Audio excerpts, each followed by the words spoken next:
दुनिया ने जिसे ठुकराया, सद्गुरु ने उसे ही अपनाया। सद्गुरु हमेशा हमारे साथ है, लेकिन आप भी तो कभी उनके जो कि साथ है उनको समझिए। हमेशा जो भी वक्त है सद्गुरु दे तो भी शुक्र है, ना दे कोई मलाल नहीं हमें रखना चाहिए। जो समय दिया है उसने दिया है, जिसने जीवन दिया है, जीवन जीने की शक्तियाँ भी हमें वो ही देगा। अगर आज हमारा कोई काम नहीं बन रहा है, ज़रूर इसके पीछे कोई ना कोई तो बड़ी वजह रह ही रही होगी, जो कि सद्गुरु ने ये अच्छा सोचा होगा। लेकिन हम इन सब बातों से परे कहाँ सद्गुरु को बस दिन भर दोष ही देने में लगे रहते, अपने आप को भजन सिमरन ना करके सद्गुरु से इतना दूर कर लेते हैं और फिर सोचते हैं कि गुरु की छाया आखिर हम तक पड़ क्यों नहीं रही है। तो साध संगत जी, यह कहानी भी एक शिवम नाम के लड़के की है, जो कि बहुत ही प्यारा बच्चा था। घटना शुरू करने से पहले मेरी संगत से एक ही विनती है कि संगत के अपने इस चैनल को आप लोगों ने सब्सक्राइब नहीं किया है तो ज़रूर करें जी। तो साथ संगत जी, शिवम गांव में रहने वाला एक साधारण सा लड़का था। शुरू से ही वह अपनी पढ़ाई लिखाई में कमज़ोर था, जिसका गांव वाले और बाकी बच्चे मतलब कि मजाक बनाते थे। अब संगत जी, इंसान को ये चीज़ सोच लेनी चाहिए और माननी चाहिए कि हर इंसान एक जैसा नहीं होता है। हमारे जो हाथों की उंगलियां हैं वो भी एक बराबर नहीं है, एक माँ बाप के बच्चे भी एक जैसे नहीं होते हैं। तो फिर क्यों किसी भी स्किल्स में हम दूसरों की बराबरी करते हैं। हर बच्चा अलग है, हर किसी में अपना एक अलग टैलेंट है, पर हम ये चीज़ नहीं समझते हैं। कभी भी एक बंदे को देखते हैं तो सोचते हैं कि वही फीचर्स, वही सारी भावनाएं इस बच्चे में भी हो, जो कि सरासर गलत है। हम उस बच्चे पे बोझ बनते जाते हैं और अपने बातों का, आशाओं का बोझ उस पर डाल देते हैं। साथ संगत जी, तो शिवम शुरू से पढ़ाई लिखाई में कमज़ोर था, जिसका टीचर और अक्सर दूसरे बच्चे मजाक बनाते थे। अब जो कि सचिन है वो 7वीं कक्षा में आ चुका था, लेकिन वही उसके पढ़ाई में अंक 50% से भी नीचे आते थे। 8वीं कक्षा में आकर उसने अपने पिताजी को बताया कि पिताजी, मेरा पढ़ाई में तो दिल नहीं लगता है, लेकिन मैं पढ़ाई के अलावा कंप्यूटर में मेरा जो कि इंटरेस्ट है वो ज़्यादा है। अगर आप मेरे को कंप्यूटर सिखवा देंगे तो ज़्यादा बेहतर रहेगा। लेकिन अब शुरू से ही शिवम का मजाक बनता था। माँ को तो शिवम पे शुरू से ही बहुत हौसला था, शुरू से ही बहुत कॉन्फिडेंस था, लेकिन दुनिया के कहते और दुनिया की बातों में आकर अब शिवम के पिता को शिवम पर बिल्कुल भी कॉन्फिडेंस नहीं रहा था। उनका कॉन्फिडेंस एकदम लूज़ हो चुका था।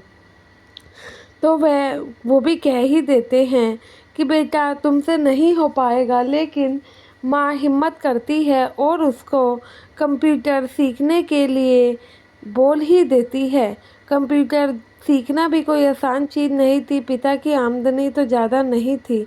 अब वह कंप्यूटर सीखता है तो माँ जैसे तैसे पैसे का बंदोबस्त करके फ़ीस भी भरती है, पर शिवम का दिमाग उसमें काफ़ी अच्छा चलने लगा। अब 10वीं कक्षा में पहुंच गया था, लेकिन स्कूल में पढ़ाई लिखाई से ज़्यादा वह बाकी सब चीज़ों में अच्छा था। मतलब कि कंप्यूटर उसने सीखा, उसमें अच्छी स्किल उसने डेवलपमेंट कर ली। उसने फिर 10वीं कक्षा के एग्ज़ाम देने के बाद आईटी का कोर्स किया। आईटी का जब कोर्स करता है तो गांव वाले तो पहले मजाक ही बनाते हैं, अरे ये कहाँ ही कर पाएगा, लेकिन शिवम कर दिखाता है। आईटी का कोर्स बड़े ही अच्छे नंबरों से क्लियर करता है, जिसमें कि गांव वालों का मुंह तो वैसे ही बंद हो चुका था। आईटी का कोर्स करने के बाद अब शिवम को अच्छी नौकरी भी मिल गई थी। शिवम नौकरी कर ही रहा था कि उसमें उसे एक बड़ा सा प्रोजेक्ट मिलता है, जिस प्रोजेक्ट को वह सद्गुरु का नाम लेके शुरू करता है और बहुत ही लगन से उस प्रोजेक्ट को दिए गए समय में पूरा करके देता है, जिससे कि जिसका वह प्रोजेक्ट था वह लोग उससे काफ़ी खुश होते हैं और शिवम के गांव भी जाते हैं। जब घर शिवम के जाते हैं तो शिवम की काफ़ी प्रशंसा करते हैं। यह सुन के माता पिता का जो कि सीना था वह गर्व से चौड़ा हो जाता है कि हमारा बेटे ने इतना नाम कमाया। तो शिवम को जो कि प्रोजेक्ट के पैसे मिलने के साथ साथ एक्स्ट्रा बोनस मिला था। अब शिवम सोचता है कि मैंने तो अपना जीवन बदल दिया, गांव में ज़्यादा कंप्यूटर की क्लासेस नहीं है और उन बच्चों का क्या जो कि यह सब करना तो चाहते हैं लेकिन फ़ीस भरने के कारण वह ये सब नहीं कर पाते। तो शिवम माँ से बात करके घर के साथ में एक दुकान खाली थी, वहाँ पे कंप्यूटर कोचिंग सेंटर खोल देता है। शिवम कभी भी क्लास में उन बच्चों से फ़ीस नहीं लेता था जो कि फ़ीस भरने में सक्षम नहीं थे। तो कई बच्चे उनकी क्लास में आते लेकिन शिवम का यही असूल था कि वह जब भी बैच को स्टार्ट करता उससे पहले 2 मिनट की शांति ज़रूर लेता। 2 मिनट शांति रख कर वह भगवान से प्रार्थना करते और अपने आने वाले समय की आने वाले स्किल्स की जो भी वे कार्य करना चाहते हैं उसकी अच्छी मनोकामना ही मांगते थे। तो शिवम बच्चों को ये सब चीज़ें बताता है कि बच्चों कोई भी काम अगर हम परमात्मा को याद करके करते हैं तो वह कभी गलत हो ही नहीं सकता है।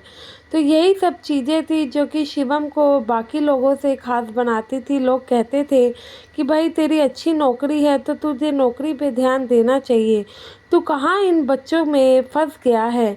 लेकिन शिवम ने लोगों की बात ना सुनते हुए पहले तो वह नौकरी और कोचिंग क्लास दोनों ही हैंडल कर रहा था, लेकिन समय आते आते उसने सिर्फ़ और सिर्फ कोचिंग क्लास पर ही निर्भर हो गया। कोचिंग क्लास में ही उसके इतने बैच हो गए कि उसको नौकरी छोड़नी पड़ी। उसके साथ साथ उसने 1 से 2 काम और पकड़ लिए थे जिससे कि उसे भारी कंपनियों से भी ऑर्डर आने लगे और वह आज के समय में एक बहुत ही अच्छा जाना माना इंसान बन चुका है, जिससे कि गांव में उसका नाम है। गांव में तो शायद उससे ज़्यादा अमीर कोई व्यक्ति होगा ही नहीं। शिवम ने नाम कमाने के साथ साथ लोगों के दिल में प्यार भी कमाया था और बच्चों के दिल में इज्जत भी कमाई थी। बच्चे काफ़ी पसंद करते थे कि हाँ ये टीचर अच्छे हैं, हमें इन्होंने नई दिशा दी है। तो संगत जी, जिस एक बच्चे को बाकी दुनिया और टीचर फेल बताते रहे उस पे माँ ने विश्वास किया। गुरु का विश्वास उसको जीवन में इतनी आगे ले आया कि उसने एक अकेले बंदे ने कई लोगों का जीवन बदल दिया और अपने घर की पूरी मनोदशा को ही बदल कर रख दिया। तो संगत जी, कभी भी हमें भी हार नहीं माननी चाहिए। शिवम की तरह कोई भी कार्य करने से पहले हम भी उस परमात्मा का नाम लेते हैं तो कभी हमें किसी प्रकार का दुख भोगना ही नहीं पड़ेगा। लेकिन हम सब लोग इतने ही ज़्यादा व्यस्त हैं कि हमें परमात्मा को याद करने का तो बिल्कुल समय मिलता ही नहीं है। बस बुरे समय में ज़रूर उन्हें याद कर लिया जाता है और उन पर इल्ज़ाम थोप दिए जाते हैं कि आपने ये नहीं किया। बस इल्ज़ाम से होता ही क्या है, हर काम को अगर अच्छी नीयत से करोगे तो गुरु भी वो काम आके खुद करने पे मजबूर हो जाएंगे। बस नीयत हमारी साफ़ होनी चाहिए। तो संगत जी, आशा है कि ये वीडियो आप लोगों को पसंद आई होगी। वीडियो अच्छी लगी हो तो लाइक कमेंट ज़रूर करिएगा। संगत के अपने इस चैनल को सब्सक्राइब ज़रूर करिएगा। गुरु प्यारी साथ संगत जी, आप सभी को राधा स्वामी जी।